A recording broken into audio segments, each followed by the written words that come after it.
देश में टेंशन। थरूर के ट्वीट ने पार्टी की सियासत में लगा दी आग। आखिर थरूर पर क्यों बिफरी है कांग्रेस? नमस्कार, मैं हूं यूबी चौधरी और आप देख रहे हैं दिव्या दिल्ली न्यूज।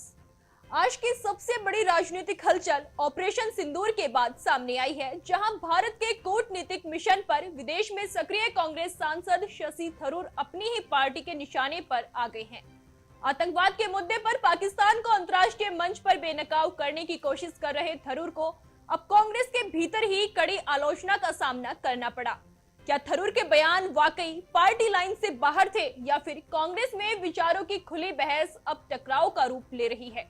आइए इस पर पूरी सियासी खींचतान पर नजर डालते हैं। ऑपरेशन सिंदूर के बाद भारत के कूटनीतिक मिशन पर विदेश गए कांग्रेस सांसद शशि थरूर और उनकी ही पार्टी के नेताओं के बीच जुबानी जंग तेज हो गई है।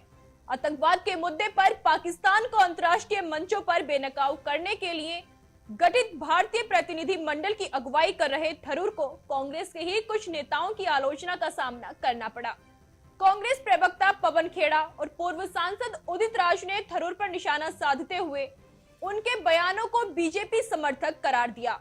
उदित राज ने यहां तक कह डाला कि थरूर अब भाजपा के सुपर प्रवक्ता बन गए हैं।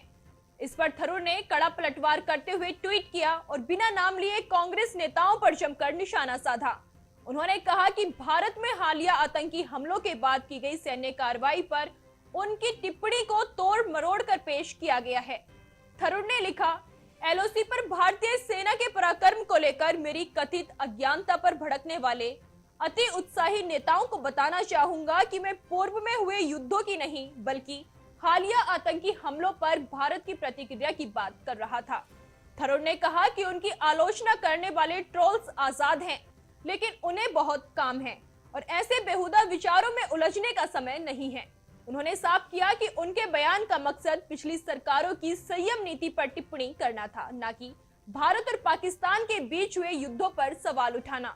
थरूर ने यह भी जोड़ा कि अब भारत का रुख बदल गया है और आतंकवादियों को ये संदेश स्पष्ट है कि हमले होंगे तो अंजाम भुगतना होगा। लेकिन उनकी ये राय कांग्रेस में कुछ सहयोगियों को रास नहीं आई और इसे युद्धों के इतिहास से जोड़ दिया गया। इस बीच पवन खेड़ा ने थरूर की 2018 में आई किताब द पैराडॉक्सिकल प्राइम मिनिस्टर के अंश साझा कर उन्हें घेरा, जिसमें थरूर ने कथित तौर पर 2016 की सर्जिकल स्ट्राइक के राजनीतिकरण को लेकर मोदी सरकार की आलोचना की थी।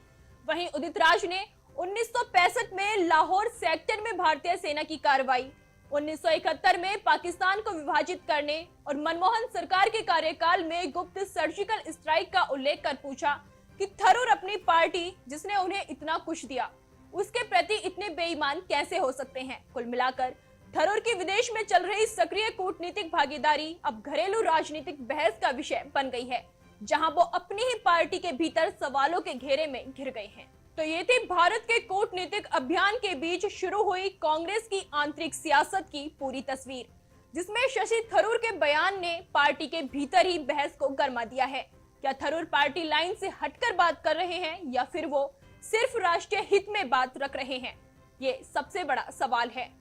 खैर, अब ये देखना दिलचस्प होगा कि क्या कांग्रेस इस वैचारिक टकराव को सुलझा पाएगी। जानने के लिए अभी टाइप करें दिव्य दिल्ली न्यूज, नीचे दिए गए सब्सक्राइब बटन को दबाएं और नोटिफिकेशन के लिए दिए गए बेल आइकन को क्लिक करें। हमारे वीडियोस को लाइक, शेयर और कमेंट करना ना भूलें।